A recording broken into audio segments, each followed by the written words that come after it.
Mabel is 16. I got her when she was about 3 months old. I actually got her from a pet shop, which I know is super frowned upon, but I'm glad I did because it was shut down about a month later for abusing and neglecting the animals. So we found out she'd been pretty severely abused. So.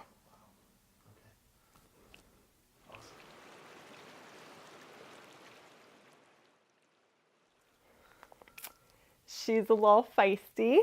In her younger years, she was pretty mean actually and would kind of bite and scratch everybody. I never would have been able to do this with her. Over the years, I think just her beginning to trust us and knowing that we weren't going to be abusive to her, like her previous home, really helped. So she's still a little feisty and she does things Mabel's way, and you kind of just exist in her world, but that's why we love her. So, yeah. What does Mabel mean? So Mabel,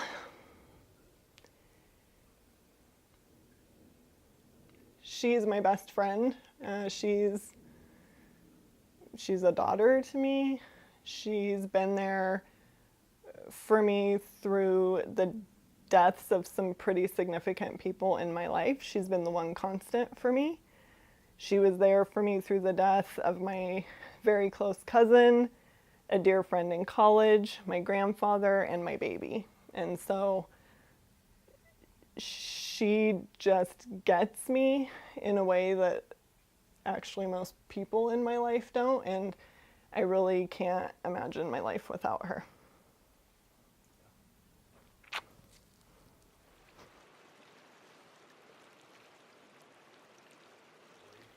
So about 2 years ago, we took her in. It was actually shortly after Goku had passed away.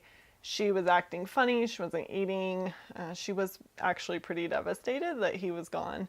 So we took her into the vet to get a checkup at the advice of Caring Pathways. They said that animals can grieve when their buddy dies, and so it's good to take them in for a checkup. So we did. We found that her kidney levels were a little bit elevated. They thought she also might be diabetic, so we were super stressed out. We had just gone through that with Goku, and now we're like, oh no, here we go again. So we had to take her in 4 or 5 times to keep running all of these tests. We found out she does have the beginning stages of kidney disease. Thankfully, right now it's pretty slow progressing, but it definitely is showing symptoms in her.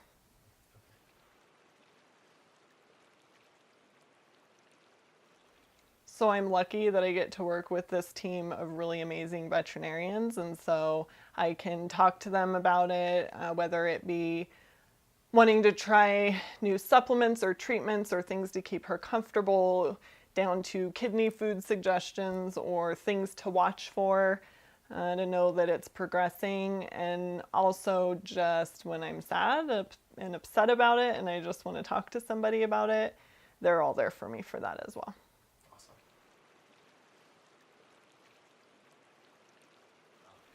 Well, today she's feeling good. She's eating and drinking. She's been pretty normal. The heat bothers her a little bit more now, I've noticed, with her kidney issues than it did before. She drinks a ton more water than she used to, uses the litter box a ton more. But today she's doing really good. Night times are kind of rough with her. Kidney cats sometimes get this howling thing that they do.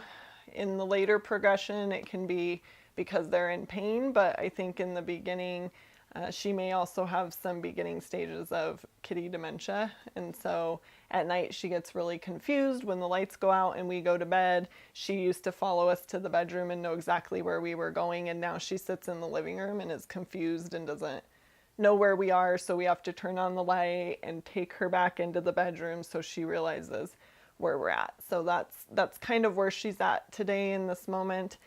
She only weighs 5 pounds, so it can change very quickly for her, and so we just really cherish every day that we have with her that she's feeling good. Yeah.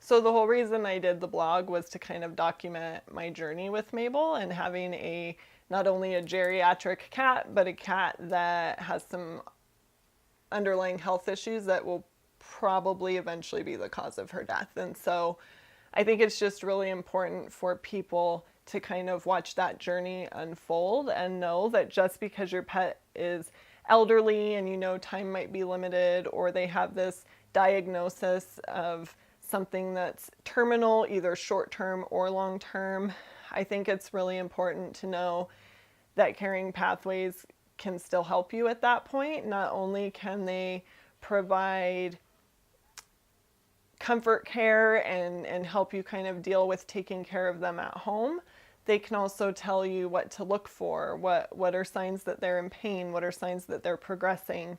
And then I can also offer you support during that process. So I'm not just here after your pet dies, I'm here for the whole journey. I'm here from the moment you get that call or the moment that you realize things might be kind of slowing down for them. And the best way to reach out is to call our office. Our client relations team are amazing, wonderful ladies who their entire job is to help you figure out what you need and get you the support you need. And you're always welcome to email me as well.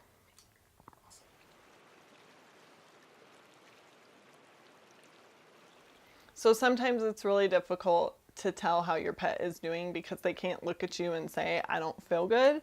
So there are some pretty distinct things though that we can look for as pet parents and pet family members. And so on our website, if you go to our website, we do have the pain scale and all of these different resources that you can read and look at. And so it will really break down what you need to look for in your pet to really know if there's something bigger going on. They're really good at hiding their pain and hiding their distress, not only because they're animals, but I think also because they don't want us to worry about them. And so it's a really useful tool to have when you're dealing with this little being who can't really talk to you and tell you how they're feeling.